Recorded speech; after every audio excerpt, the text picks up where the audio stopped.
आज Doubtnut app download करें। Doubtnut पर अपने सभी गणित, रसायन विज्ञान, भौतिक विज्ञान और जीव विज्ञान के डाउट्स का करो सफाया। बस प्रश्न की फोटो खींचो, एक ही प्रश्न को क्रॉप करो और तुरंत वीडियो सोल्यूशन पाओ। अभी डाउनलोड करें। क्वेश्चन हमारे पास है विस्पन का कारण है ये बोला जा रहा है। विस्पन का क्या कारण है? विवर्तन। दूसरा है विनाशी व्यतिकरण। तीसरा है संपोषी एवं विनाशी व्यतिकरण और चौथा लगभग समान आवृत्तियों की दो तरंगों का अध्यारोपण। ठीक है, तो अभी हमें विस्पन का कारण देखना है। तो विस्पन क्या होता है ये हमें समझना होगा। तो विस्पन संबंधित होगा सबसे पहले व्यतिकरण की घटना या अध्यारोपण की घटना से। व्यतिकरण और विस्पन में सामान्य तौर पर अलग अलग उनमें अंतर होते हैं, लेकिन अगर हम इन्हें अध्यारोपण के सिद्धांत से ही समझें कि दो तरंगे जिनके लिए उनकी जो आवृत्ति होती है वो लगभग, देखिए हम आवृत्ति की बात कर रहे हैं, ठीक है, आवृत्ति लगभग आवृत्ति समान हो। ठीक है, विस्पन की घटना के लिए हम समझा रहे हैं आवृत्ति लगभग समान हो। इसका मतलब है कि पहले तरंग के लिए आवृत्ति ν1 है और दूसरे तरंग के लिए आवृत्ति अगर ν2 है तो ये लगभग समान। ये मान लीजिए किसी एक दिशा में गमन करते हुए या दोनों एक दिशा में जाते हुए एक नियत वेग से अगर किसी बिंदु पर अध्यारोपित होते हैं। ठीक है, अध्यारोपण की घटना होती है, मतलब इनके मिलने की घटना होती है।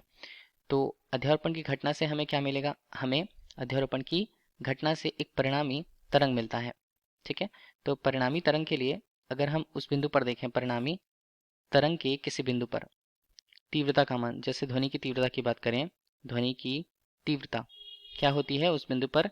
समय के अनुसार या समय के बदलने के अनुसार समय के साथ घटती एवं बढ़ती है, घटती एवं बढ़ती है। तो देखिए हमने ये कहा कि एक ही बिंदु पर ये जो स्थितियां हैं वो होती हैं, मतलब एक ही बिंदु पर समय के साथ, समय के बदलने के साथ वो घटते हैं और बढ़ते हैं तीव्रता का मान। ठीक है, तो इसी स्थान पर अगर हम ये देखें कि किसी एक बिंदु पर समय के साथ वो बढ़ रही हैं और कुछ एक समय के बाद फिर हमने देखा कि वो फिर से बढ़ती हैं, तो उन दोनों तरंगों की जो आवृत्तियां होती हैं, दोनों तरंगों के लिए जो आवृत्तियां होती हैं कि किसी बिंदु पर समय के साथ वो बढ़ती हैं।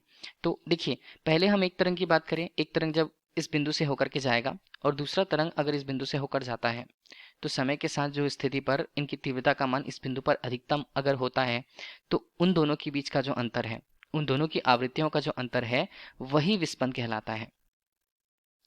ठीक है, तो इसके लिए यह आवश्यक होता है कि दो तरंगों का अध्यारोपण हो।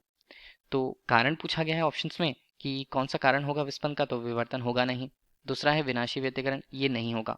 विनाशी व्यतिकरण की स्थिति क्या होती है? व्यतिकरण की स्थिति पर जब दोनों तरंगों के लिए आवृत्तियां समान होती है तभी हम व्यतिकरण लगा सकते हैं। व्यतिकरण का कंडीशन यहाँ पर नहीं है। संपोषी व्यतिकरण, विनाशी व्यतिकरण दोनों नहीं आएंगे। चौथा है कि लगभग समान आवृत्ति, लगभग समान आवृत्ति जैसे हमने बता रखा कि दो तरंगों का जब अध्यारोपण होता है तब वहां पर विस्पन उत्पन्न होते हैं। ठीक है, तो ऑप्शन डी हमारे लिए सही है। Thank you.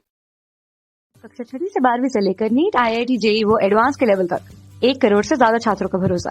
आज ही डाउनलोड करें डाउटनेट ऐप या व्हाट्सएप करें अपने सारे डाउट्स 8400 400 400 पर।